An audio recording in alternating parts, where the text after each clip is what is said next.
नमस्कार, स्वागत आहे तुमचं पिंपरी चिंचवड न्यूजमध्ये। पिंपरी चिंचवड शहरातील महत्त्वपूर्ण बातम्यांचा आढावा घेणार आहोत पिंपरी चिंचवड न्यूजच्या शहरनामा या खास बुलेटिनमध्ये। काळेवाडीतील गणराज कॉलनीत रिक्षा चालक मधुकर तमाके यांच्यावर प्रेम म्हणजेच सोन्या पोद्दार याने कोयत्याने हल्ला केला। या वादातून आरोपीने शिवीगाळ करत चेहऱ्यावर ब्लेडने वार केला। तुला जिवंत सोडणार नाही अशी धमकी कोयत्याने हल्ला करण्याचा प्रयत्न करत असताना दिली। तमाके यांनी वाकड पोलीस ठाण्यात तक्रार दिली असून पोलिसांनी आरोपीला अटक केली। पिंपरी चिंचवड मधील PCNTDA भूखंडावर अनेक वर्षापासून वास्तव्यास असलेल्या हजारो कुटुंबांना मालकी हक्क द्यावेत अशी मागणी आमदार शंकर जगताप यांनी मुख्यमंत्री देवेंद्र फडणवीस यांच्याकडे केली। पाणी, वीज आणि घरपट्टी सेवा मिळत असूनही रहिवाशांना मालकीचे कोणतेही अधिकृत कागदपत्र मिळालेले नाहीत। त्यामुळे त्यांना कायदेशीर अडचणींचा सामना करावा लागतोय।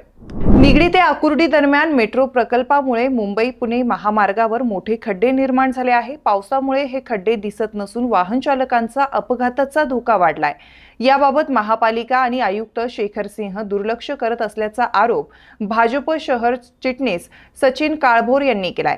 महापालिकेने तातडीने खड्डे बुजवावेत, अन्यथा निगडी टिळक चौकात आंदोलनाचा इशारा देखील देण्यात आलाय। आकुर्डी निगडी परिसरात रस्त्यालगत असलेल्या वसाहतीजवळ साचलेला कचरा, दुर्गंधी आणि डासांचा त्रास यामुळे नागरिकांचं आरोग्य धोक्यात आलंय।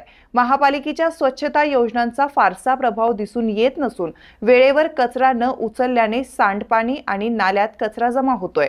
पावसाळ्यात नाले तुंबण्याचा धोका देखील निर्माण झालाय। महिलांसह स्थानिक नागरिकांनी वाढत्या डासांचा आणि आजारांचा त्रास मांडत तातडीच्या उपाययोजनेसाठी महापालिकेकडे मागणी केली आहे। पिंपरी ते निगडी भक्तिशक्ती मार्गावरील सेवा रस्त्यावरील खड्ड्यांमुळे वाहन चालकांना जीव मुठीत धरून प्रवास करावा लागतोय। रस्त्याची दुरुस्ती नेमकी कोण करणार यावरून पिंपरी चिंचवड महापालिका आणि महामेट्रोमध्ये वाद निर्माण झालाय। दोन्ही यंत्रणा एकमेकांकडे जबाबदारी ढकलत असून रस्त्याची दुरावस्था कायम आहे। बजाज गेट पासून फुगेवाडीपर्यंत अनेक ठिकाणी रस्त्याची परिस्थिती बिकट असून नागरिकांनी तातडीच्या दुरुस्तीची मागणी केली। सांगवी फाटा ते रक्षक चौक पथावरील कचरा, गवत, फांद्या आणि मोकाट जनावरांच्या त्रासामुळे नागरिकांना अडचणीचा सामना करावा लागतोय। त्यामुळे रस्त्याने जाणाऱ्या पादचाऱ्यांना आणि रुग्णालयात ये-जा करणाऱ्या नागरिकांना मोठा अडथळा निर्माण होतोय। तक्रारीनंतर प्रशासनाने स्वच्छता मोहीम राबवत पथ मोकळा केला। स्थानिकांनी या कामाचं स्वागत करत अशी कारवाई नियमित व्हावी अशी मागणी केली।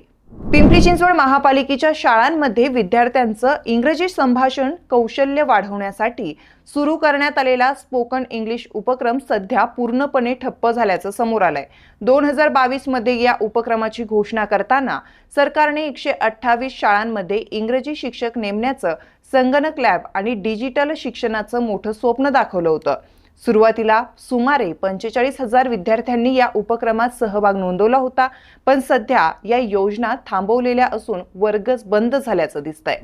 मटका जुगार, वेश्या व्यवसाय, बेकायदा लॉटरी आणि मानवी तस्करीसारख्या अवैध धंद्यांवर कारवाईस अडथळा ठरणाऱ्या कायद्यातील जुन्या मर्यादांना आता पूर्णविराम मिळणार आहे। 9 जून 2025 रोजी राष्ट्रपतींच्या संमतीनंतर महाराष्ट्र विधानमंडळाच्या नव्याने सुधारित अधिनियम प्रकाशित करण्यात आला आहे। या कायद्याअंतर्गत अशा अवैध धंद्यांमध्ये गुंतलेल्या व्यक्तींना थेट स्थानबद्ध करता येणार आहे। त्यामुळे पिंपरी चिंचवडसह संपूर्ण राज्यभरात अवैध धंद्यावाल्यांमध्ये मोठी खळबळ उडाली आहे। या बातमीपत्रासह आपण इथेच थांबतोय। पाहत रहा पिंपरी चिंचवड न्यूज।